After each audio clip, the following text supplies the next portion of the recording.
We are officially past the halfway point in the positional rankings that we're doing here on this channel this week, and for this I post player rankings once in the middle of the season, which is about where we are now, and once when the season concludes, and I feel like it's important to do this in order to continually take all of the new information and context available to us into consideration for things like this. I started things off with the point guard rankings, then I moved on to the shooting guards, then yesterday with the small forwards, so today we'll be going through the power forwards, which is a position with a good balance of top tier talent and rising younger talent as well. Before we start though, it turns out about 65% of you watching right now aren't even subscribed to the channel, so please, if you enjoy the content, consider hitting the subscribe button, as not only does it help out a ton, but I would also very much appreciate it. Now with that being said, let's begin. Starting with the honorable mentions at the power forward position that just missed the cut for the top 10, we have Aaron Gordon, Robert Covington, Draymond Green, and PJ Washington. Aaron Gordon found himself in the news yesterday as the trade deadline came and went, and the Magic traded him over to Denver to give him a fresh start on a contending team. Gordon's been a player on the fringe of being a really good player at this position for a while now, but has just never been able to take that leap. He's a good player, a versatile defender, but offensively his game hasn't developed quite as was hoped. But playing alongside Nikola Jokic now, and all of that playmaking that he brings, it should make his life easier on that end for sure. As for the others, Washington is an underrated young guy playing well for a fun Hornets team. Draymond Green is always an impactful player, even when his stats aren't that impressive on paper, and Covington's been a rock on defense for years now.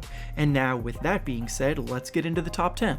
Starting at number 10 on this list, we have Jaren Jackson Jr. of the Memphis Grizzlies. Jaren was one of the toughest players to rank here because he's been injured and hasn't played yet this year, but in the first 2 seasons of his career, he showed tremendous growth and has all of the makings of an ideal modern-day big man who excels on the defensive end, both protecting the rim and being versatile enough to hold his own out on the perimeter, while offensively he stretches the floor as a knockdown three-point shooter who also finishes well inside. Obviously, he's a wild card at the moment though, because he has the talent to be higher on this list, but the injury he's recovering from could hold him back a little bit, ultimately making it a bit of a waiting game for him at the moment. Next up at number 9, we have John Collins of the Atlanta Hawks. Collins is an explosive player at the position who finishes with power around the rim, works very well in the pick and roll, is an underrated shot creator for himself off the dribble, and has continually improved his outside shooting to operate as a pick and pop player and in spot-up scenarios as well. He's putting up about 18 points and 8 rebounds per game this season while shooting 54% from the field and 37% from 3, and even though those numbers are down from what he's done the last 2 seasons, it's more so because of how he's playing on a team now with a winning focus, and he's still playing a very efficient and productive game. He and Trae Young have formed a very formidable 2-man duo for the Hawks, and especially lately, the team has been rolling with those two leading the way. Up next at number 8, we have Jeremy Grant of the Detroit Pistons. Grant is one of the fastest risers up this list, having gone from a valuable role player to a legitimate star caliber player and number 1 option. Grant's firmly in the most improved player race this season because of how well he's handled this new role that he finds himself in on the Pistons, and his production of 23 points and 5 rebounds per game speaks on that. Even going back to the very beginning of his career, he has come a long way, as his offensive game was such a project at the start, with a lot of work needed to be done to improve, and to give him full credit for it, he has absolutely put that work in to become what he is today. Next at number 7, we have Pascal Siakam of the Toronto Raptors. After 2 really strong years filled with improvement and progress, this year Siakam has seemingly come back down to earth a bit, and that, amongst many other things, has resulted in a disappointing season for the Raptors as a whole. He's a 20-point scorer this year, but his offensive game can be a bit predictable at times, and as defenses have started to pick up on his tendencies on that end, they've managed to slow him down more effectively than a year ago, which is demonstrated by his drop in overall scoring and his efficiency also dropping a little bit as well. He's shooting worse from both the field and from 3 this year, and even though he's still a very good player, he might not be the ideal number 1 option that the Raptors were hoping he would be.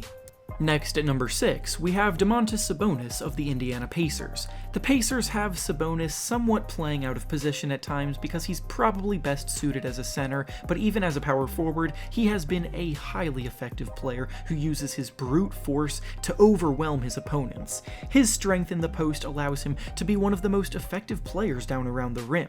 He has excellent touch, and he's a very skillful player not only as a scorer, but also as one of the best passing big men in the league right now.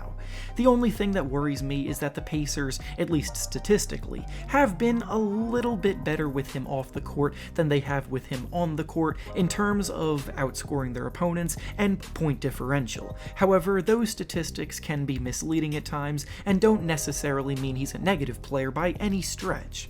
Next up at number 5, we have Tobias Harris of the Philadelphia 76ers.